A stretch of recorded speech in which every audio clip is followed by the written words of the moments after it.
We're going to dive into a series titled Woman of Faith, and this is on the heels of biblical manhood. And so this is going to be targeted specifically at women. I'm sorry, gentlemen. However, you have a responsibility also, gentlemen, and that is to encourage the women in your life in what we are going to talk about over the next several weeks. My hope is that as we go through the scripture today, that the women of faith will see and not only be inspired, but that these women will serve as a reminder as we go through this series to help you in your relationship. And so we're going to start by not looking at a specific woman, but we're going to start in Proverbs 31. Proverbs chapter 31, if you would turn there with me this morning.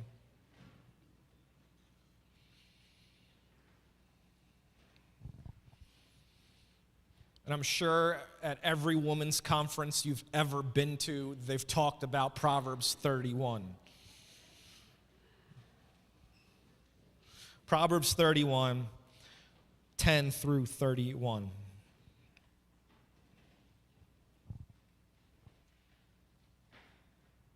It says this. An excellent wife who can find? She is far more precious than jewels. The heart of her husband trusts her, and he will have no lack of gain. She does him good and not harm all the days of her life. She seeks wool and flax and works with willing hands, and she is like the ships of the merchant. She is like the ships of the merchant. She brings her food from afar. She rises while it is yet night and provides food for her household and portions for her maidens. She considers a field and buys it. With the fruit of her hands she plants a vineyard. She dresses herself with strength and makes her arms strong. She perceives that her merchandise is profitable. Her lamp does not go out at night.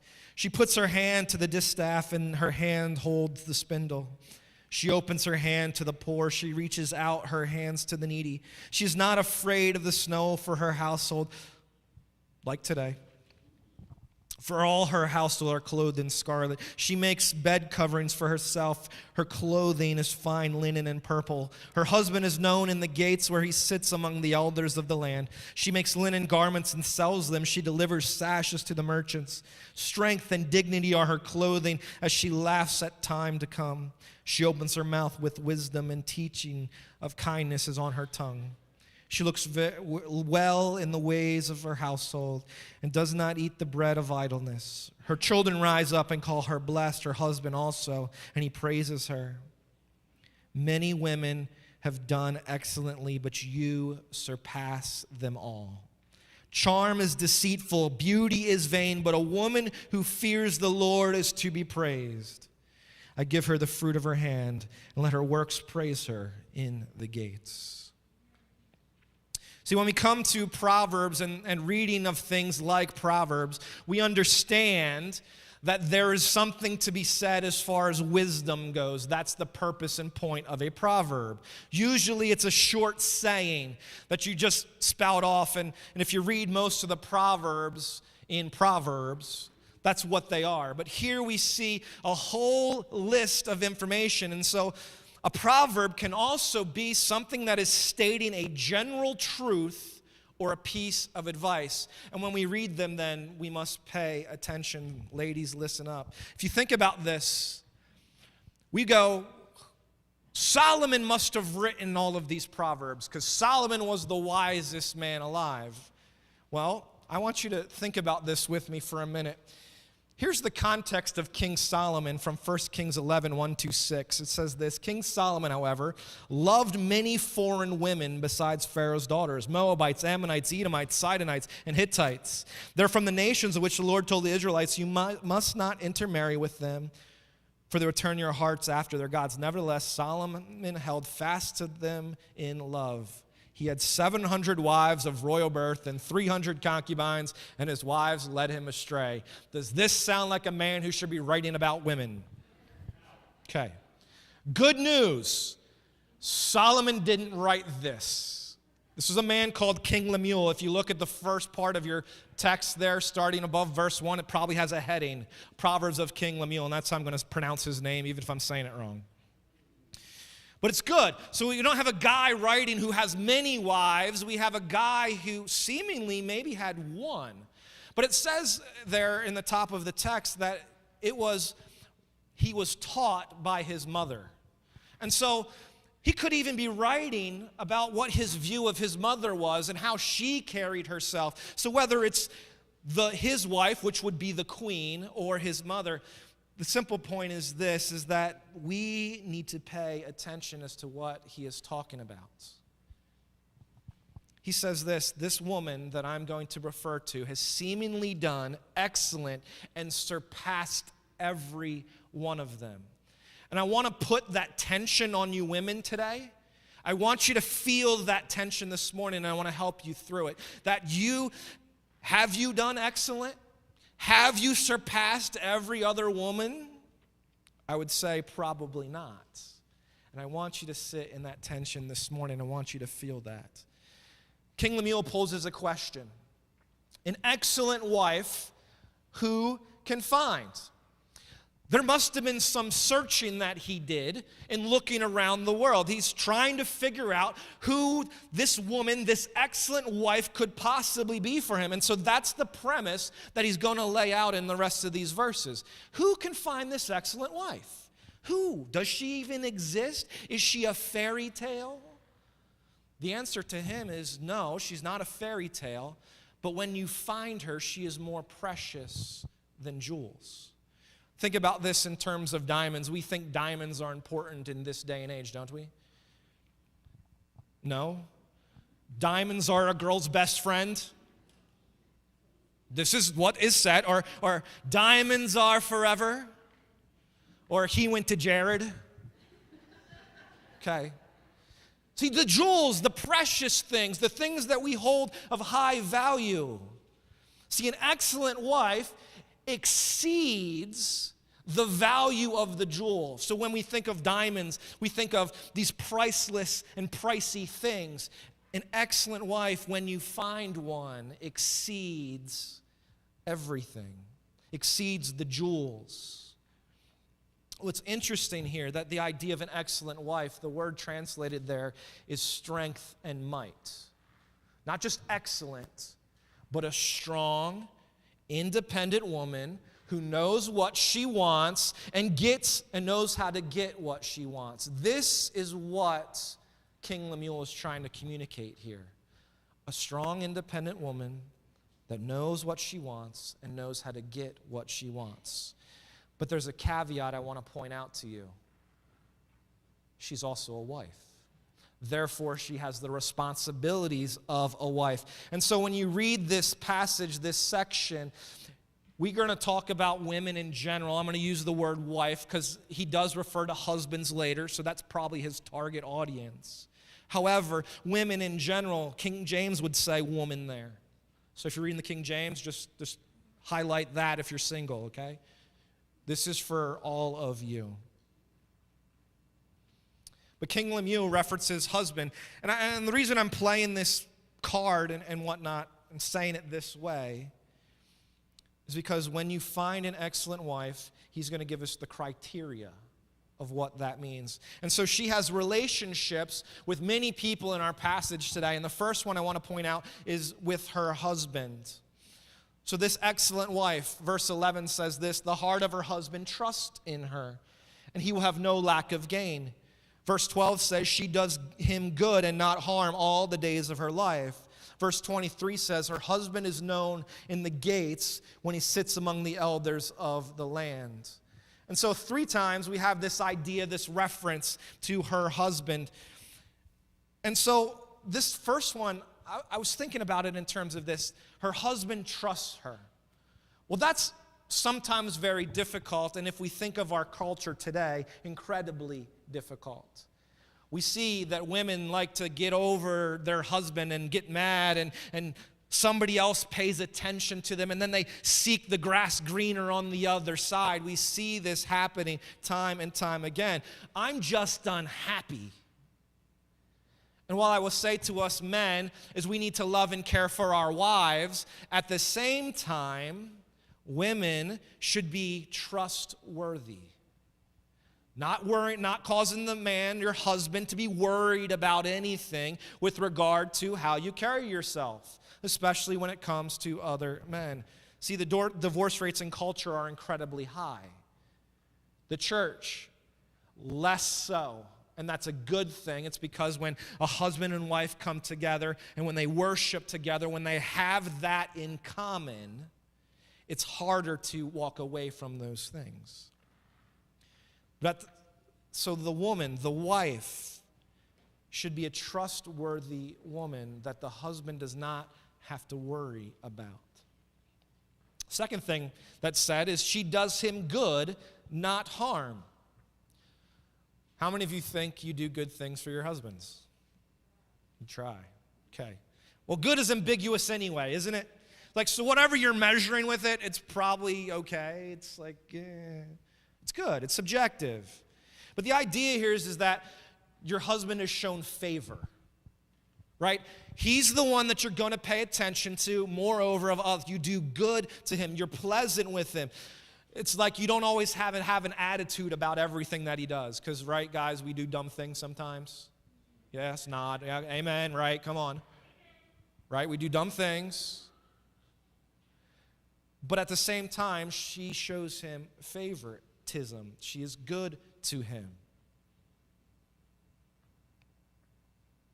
But the other thing he says there is not to harm. And I don't think that we could imagine that. Because we're like, well, we're decently good people, and we don't really want to hurt people. The idea here is cause him distress or displease him or cause him misery. And so this ties in with the idea of trust. Is we want to go purposefully around and try to do something that angers, frustrates, causes issue, causes him harm. The King James there says, do good, not evil. That sounds pretty simple to me, except it's very ambiguous. So your husband trusts you, and when he does, it also says he has no lack of gain. Well, that's interesting. So think about this in terms of the relationship. If I'm constantly worried about my wife, am I able to focus on the job I need to do? Probably not. I'm probably worried. I'm probably concerned. I'm probably trying to figure out the relationship and what's going on here. I can't do what I've been called to do. Provide for my family, take care.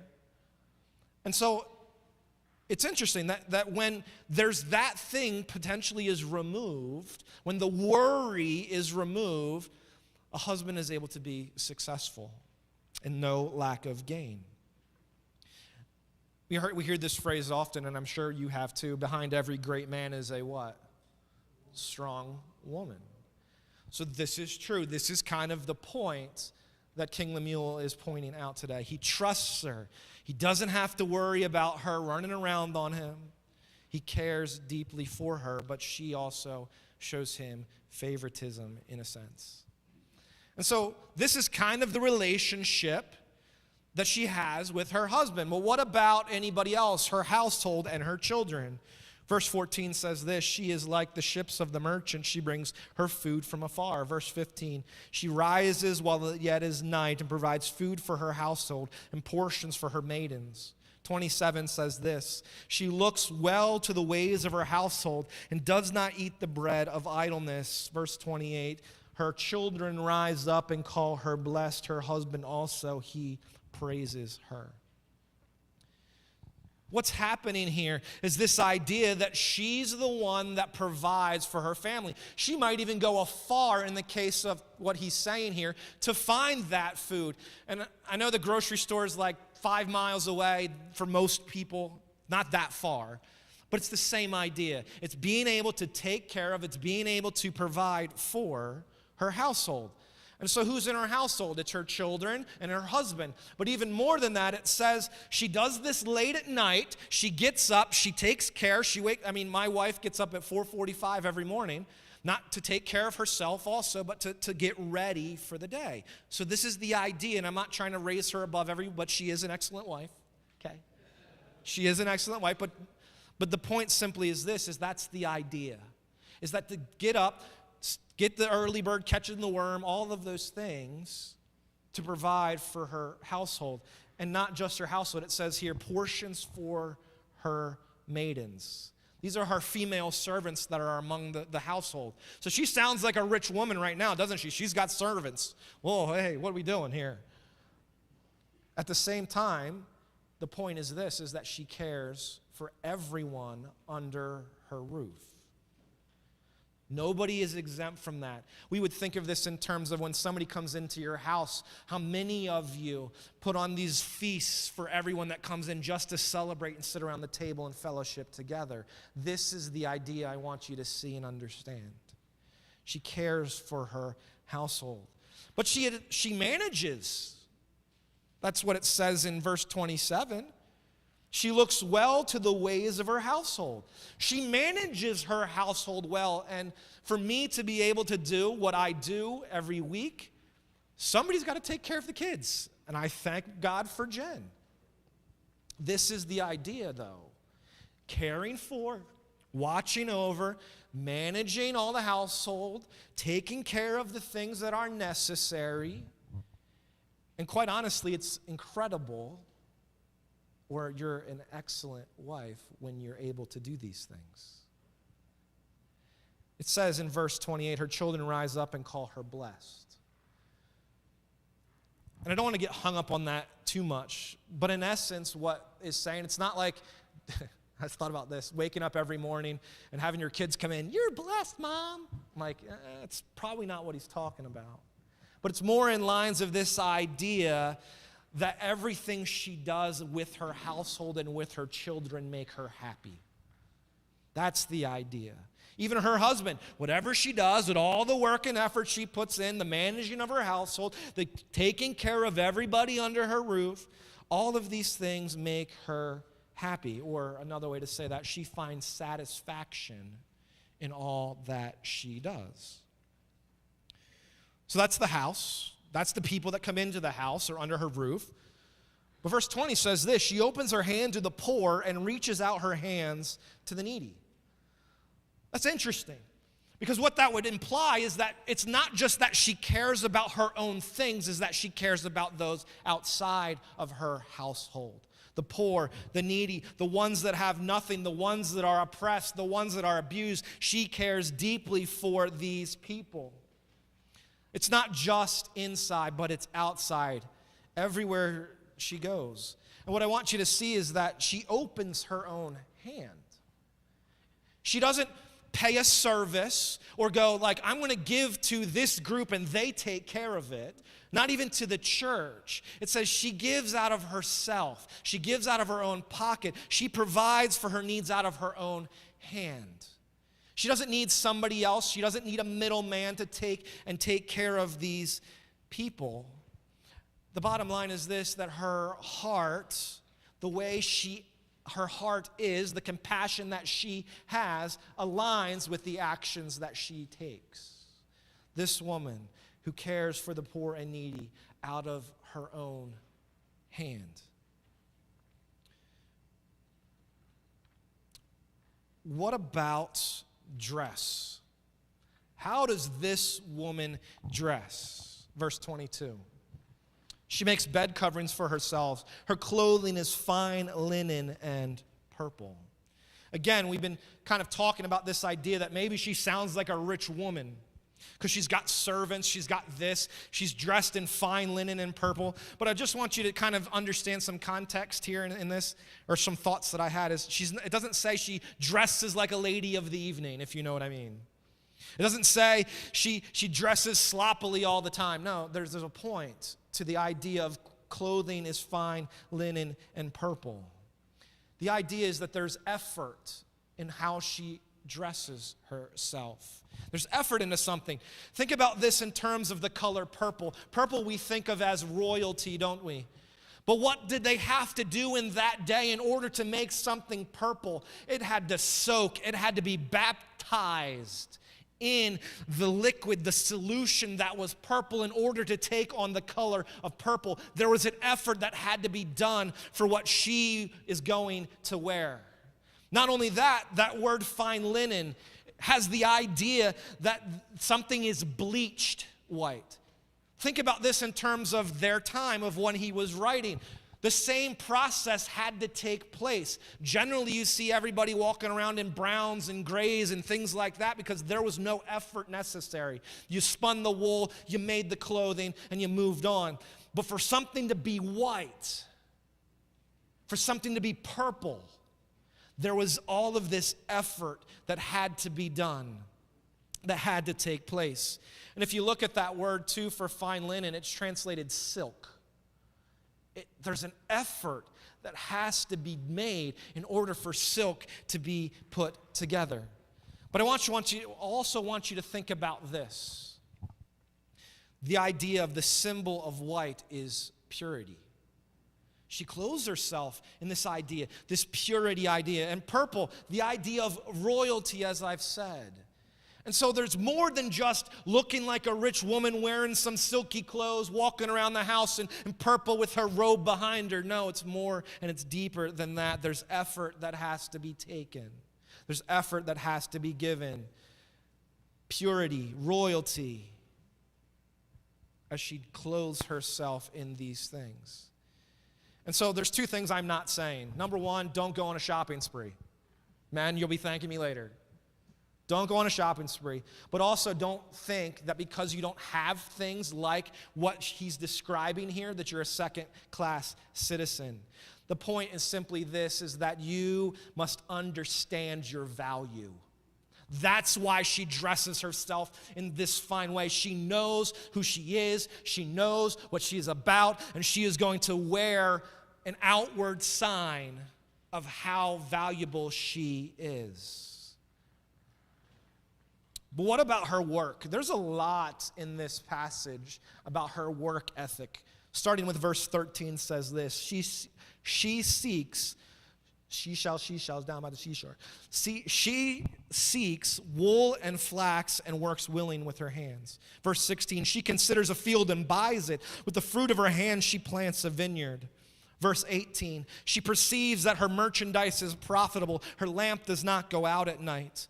Verse 19, she puts her hands to the distaff and her hands hold the spindle. Verse 21, she is not afraid of the snow for her household, for all of her household is clothed in scarlet. Verse 24, she makes linen garments and sells them. She delivers sashes to the merchants. In this day, what they did was use wool and flax to make clothing. So that's the idea there, that she's making this clothing. But the only way to make clothing in that day is you had to use your hands. There's effort to be put in. So she does this stuff. She's willing to work. She's willing to carry on a job, take on more of an effort. She's willing to do those things. But it doesn't say in relationship to anything else. It just says she's willing to do these things. Verse 16 talks about the fact that she is thoughtful in her purchases. Think about that. She considers a field and buys it. Well, I'm going to say it. How many of you just go out, you walk by the shelves, and you see something, and you're like, I need that thing? A lot of times, that's called the shopping spree, right? Like, I wanted this thing, so I got it. Oh, okay. But that's not what it says she does. She considers it. Well, what is this field going to be used for? What am I going to do with this thing if I purchase it? But see, once she's been thoughtful about the thing that she was looking at, in this case, the field, she makes the decision and she buys it. Why? Because now she's going to go and plant a fruit or plant a vineyard. So she saw the desire, she saw the vision, she saw what she wanted to do, she was thoughtful in it, she purchased it, but now she's able to produce even more money. See, this is the same idea. It's this idea that willing to work, willing to put effort in, willing to go about and do the best she can with what she has, making thoughtful purchases in what she does in order to make herself, quite frankly, more profitable. Don't get hung up on that word distaff and spindle. Distaff is basically a long stick that you spin yarn on, and a spindle obviously does the same thing. That's kind of what it's talking about there. It's about this idea of clothing making yet again. So a lot of what she does is she's got this business that she's taking care of. It says that in verse 18 that she perceives her merchandise is profitable. She makes money at what she does. There's effort put in. She understands that she's a strong, independent woman that knows how to get what she wants. She's a businesswoman. She makes deals. She works really hard. She can produce. She knows how to make money. There's value in all of it. And even if we read a couple of the other Proverbs, it says as much. Proverbs 10:4, a slack hand causes poverty, but a hand of the diligent makes rich. Go to work. She knows what she's doing. Or Proverbs 13:4, the soul of the sluggard craves and gets nothing, while the soul of the diligent is richly supplied. See, this woman gets it. She understands. She knows what it takes, and she's willing to do it. She's driven. She's motivated to carry out these various things. So King Lemuel says, an excellent woman, an excellent wife is a strong, independent woman who takes care of her household, who cares about the kids, who dresses well because she understands her value, who has an incredibly strong work ethic. And there are a lot of other things that King Lemuel says that this woman does. Verse 17 says this, she dresses herself with strength and makes her arms strong. Verse 25, strength and dignity are her clothing, and she laughs at the time to come.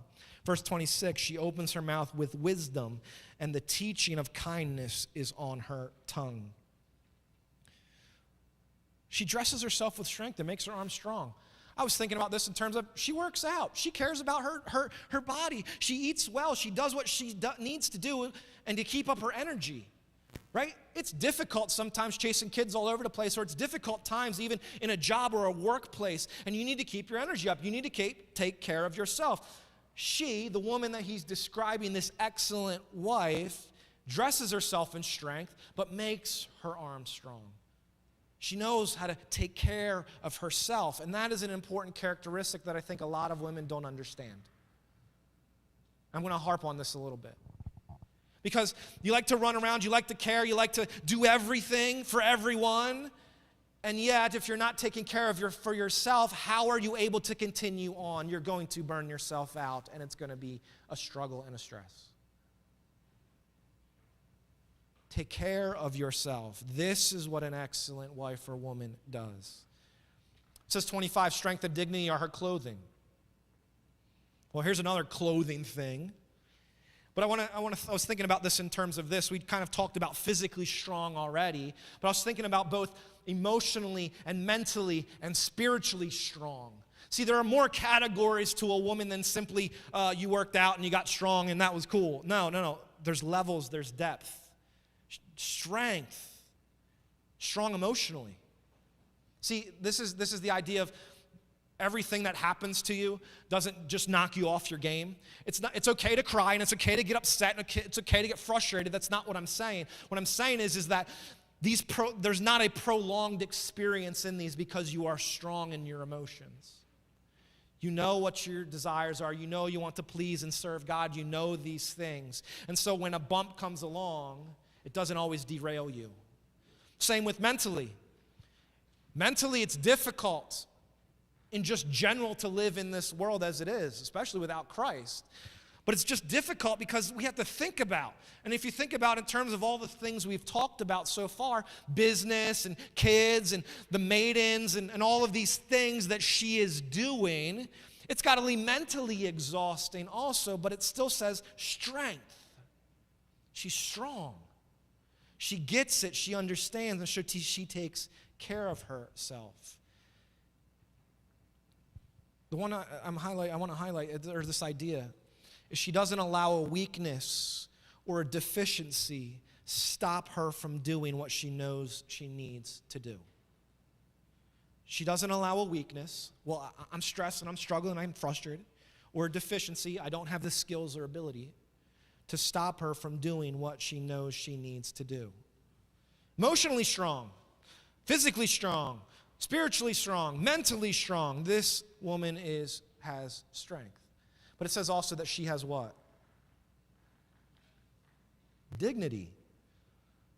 Well, what's that? What's dignity? This is the idea of understanding your worth or value. She's worthy of honor and respect. She won't allow any man to put her down. To be clear, she's a strong, independent woman. We've already established that. She won't allow any woman to put her down. Women backbite all the time, gossip about one another, fight one another. Well, I'm not this and that and the other thing. No, that's not what she understands her value or her worth. And so when people tell her she's worthless, that doesn't bother her because she has the strength both mentally, emotionally, spiritually, physically. She understands her value and her worth. She has dignity. It says, too, that out of her mouth comes wisdom. How many of you would think that everything out of your mouth is wisdom? Yes, you're right. That was a trap. Glad you didn't raise your hand. Because we know we don't. But that's the idea, is everything from her mouth is wisdom. And so I want to unpack this a little bit. In this idea, she's wise in what she says, or better, she makes a proper judgment about things. Maybe that's easier to understand. She makes a proper judgment about things. So when you look into a situation and a circumstance, you're like, that. Like, okay, my kids are running around and whining and complaining, but it's also first thing in the morning, they must be hungry. Right? This is the idea, making proper judgments about things. And so you can see through the fakeness, you can speak the truth in love, and this is the idea of wise and wisdom that is happening. You can discern when there's a problem. I think women tend to do that a lot easier than men. Men were like, what are you doing? Get over that thing you're doing. Women are like, I can see that you're hurting. I can see that you're broken. I can see that you're frustrated. Men are like, suck it up. Right? It's just the way it works. It's the way it is. But when you speak, that's where the wisdom comes in. There's wisdom that comes from her mouth. And then it says she teaches basically others to be kind. Can you teach something that you don't experience or do? Think about that. The answer is no. Like if you're not actively practicing something in your life, you're going to be unable to teach it to anyone. So when it says she teaches kindness, that's because she acts that way. We've already seen that she cares for the poor and needy. We've already seen that she's caring for her household and takes care of others. We've already seen this. And so when she's teaching others to be kind, a lot of that takes place in the actions that she takes. She's teaching kindness by the way she acts. So to summarize this, an excellent woman is a strong, independent woman who cares for her household, who cares for her kids, who dresses well because she understands her value, who has an incredibly strong work ethic, who cares for herself both physically, mentally, emotionally, and spiritually, who speaks wisdom and teaches kindness. The question is, are you that woman? I want that's the tension. Because you were like, you could sit there and go, I never could be that woman. That is a lot. That's too much pressure. I would never be able to do it. I would actually crush under that pressure. Furthermore, if you're single, you're like, well, I don't even have half of that stuff. True? I can never live up. If that is the standard, I'm out. I'm done. But see, there's others of you that might say this is you idolize her. I wish I could be more like her. I wish I could have all the businesses things figured out, dress myself, understand my value and my worth, have some dignity. Says she even has a sense of humor. And so there's this tension point between I can't live up to, but I secretly also want to be able to live up to. I want that title, an excellent wife or woman. See, the problem in all of that is that verse 29 says, many women have done excellently. Good job. Some of you have done good things. But he says, but you surpass them all. So here's the problem. Single or married, whatever the case may be, if you're a strong, independent woman, see, this is where the rubber's going to meet the road, I promise. If you're a strong, independent woman, you take your responsibilities with care, you do the good and right things. And if you can't measure up to it, there's something you're missing in this whole passage.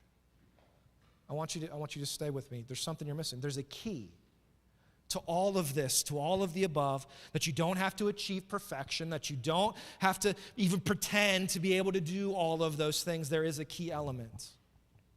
What's it say at the end there? A woman who fears God is to be praised. See, there's not a praise that is given for all the hard work and for all the effort. There's not a praise for dressing yourself in dignity. There's not a praise for walking around and going, I know how to care well for people. There's not a praise for any of that, but it says a woman who fears God is to be praised. See, this is the key to anything that you do and the efforts that you put in. It's the fear of the Lord, and this is what we understand from Proverbs 9:10. The fear of the Lord is the beginning of wisdom. For Proverbs 3:7, do not be wise in your own eyes. Fear the Lord. Proverbs 1:7, fear the Lord is the beginning of knowledge. Fools despise wisdom and instruction. Proverbs 8:13, fear of the Lord is the hatred of evil. Fear of the Lord leads to life. From Proverbs 19:23, this is the key to everything. See, it doesn't matter how strong and independent woman you are. It doesn't matter if you have a husband or not. The key to all of this is, do you fear God? This is what it means to be praiseworthy. This is the thing of noteworthiness. Yes, it's good, care for your family. Yes, it's good to care for your need. But if you don't fear the Lord in any of that, it's for naught. So the question for you this morning is, are you a follower of Jesus?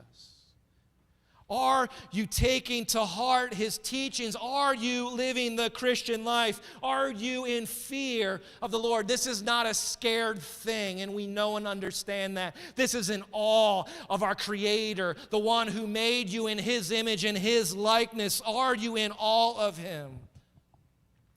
Because all he says and all he does. I'm in awe of him because he helps me live this life to follow Christ. I'm in awe of him because when I seek him, I find him. I'm in awe of him because he's worthy of all. Do you fear the Lord? See, you can have it all. You can have everything at your feet. You can have nothing. You don't even have to have anything on that list. The fear of the Lord is to be praised. See, the fear of the Lord is the only thing that's going to sustain you through everything else. The fear of the Lord is the only thing that's going to keep you grounded to understand your worth and your value. The fear of the Lord is what truly matters and what brings life. That's what Proverbs 19:23 says. The fear of the Lord leads to life. The fear of the Lord is the only thing that truly matters. The question for you women today, will you be women of faith, a woman of faith, and fear the Lord? The challenge is this from Joshua 24, verse 15. But if serving the Lord seems undesirable to you, then choose for yourself this day whom will you serve, whether the gods of our ancestors served beyond the Euphrates or the gods of the Ammonites in whose land you are living. But as for me and my household, what? Father God, this morning we thank you for this time. God, we thank you for the tension point, the problem that we have with trying to live up to the standard. But God, we recognize that none of those things are praiseworthy today. Pray blessing over each woman here today. That they may know, they may come to understanding, to seek you, to love you, to fear, have a fear of you. You're the one who created them. You're the one who loves them. We thank you for your encouragement this morning. Bless each one this day. In the mighty name of Jesus, I pray. Amen.